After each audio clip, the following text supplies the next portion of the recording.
பழனியில் கிருவியில் வசித்து வந்த பொதுமக்களுக்கு 2 சென்ட் இடம் வழங்குவதாக கூறி ஒரு சென்றிற்கும் குறைவாக காலி வீட்டுமனை பட்டா அதிகாரிகள் வழங்கியதாக கூறி பொதுமக்கள் திடீர் சாலை மறியல் ஈடுபட்டதால் பரபரப்பு ஏற்பட்டது. திண்டுக்கல் மாவட்டம் பழனி அடிவாரம் கிரிவலம் பாதையில் உள்ள அண்ணா செட்டி மடம் பகுதியில் 5 தலைமுறைகளாக வசித்து வந்த 200க்கும் மேற்பட்ட குடும்பங்களை காலி செய்து மாற்று இடம் வழங்குவதற்கு நீதிமன்றம் உத்தரவிட்டது.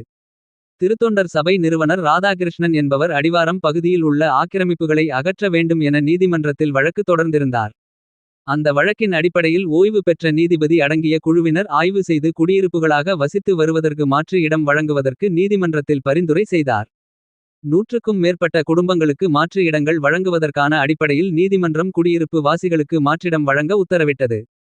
இந்நிலையில் 150க்கும் பொதுமக்களை இன்று வட்டாட்சியர் சக்திவேலன் ஏற்பாட்டில் 2 சென்ட் அளவிலான காலி வீட்டுமனை பட்டா வழங்குவதாக கூறி பொதுமக்களை அழைத்து வந்துள்ளனர்.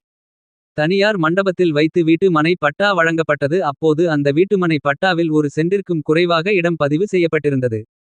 மேலும் வீடு கட்டுவதற்கு பல்வேறு நிபந்தனைகளை அந்த பட்டாவில் குறிப்பிட்டிருந்தது. அதில் வீடு கட்டுவதற்கு 3 அடி பின்புறமும் 3 அடி வீட்டின் முன்புறமும் காலியாக வைத்திருக்க வேண்டும். மாடி வீடு கட்டக்கூடாது என்ற நிபந்தனைகள் எல்லாம் அதில் குறிப்பிடப்பட்டுள்ளது.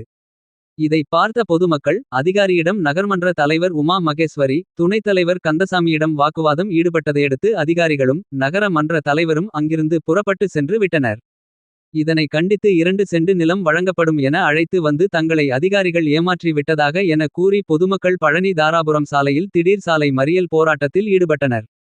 இதனையடுத்து போலீசார் மறியல் ஈடுபட்டவர்களிடம் பேச்சுவார்த்தை நடத்தி தங்களை வட்டாட்சியரிடம் அழைத்துச் சென்று தீர்வு காணப்படும் என கூறி அழைத்துச் சென்றனர். பழனியில் ஆக்கிரமிப்பு செய்த குடியிருப்பாளர்களை மாற்று இடம் தருவதாக கூறி பொதுமக்களை ஏமாற்றிய அதிகாரிகளை கண்டித்து பொதுமக்கள் திடீர் சாலை மறியல் போராட்டத்தில் ஈடுபட்ட சம்பவம் பரபரப்பு ஏற்படுத்தியுள்ளது.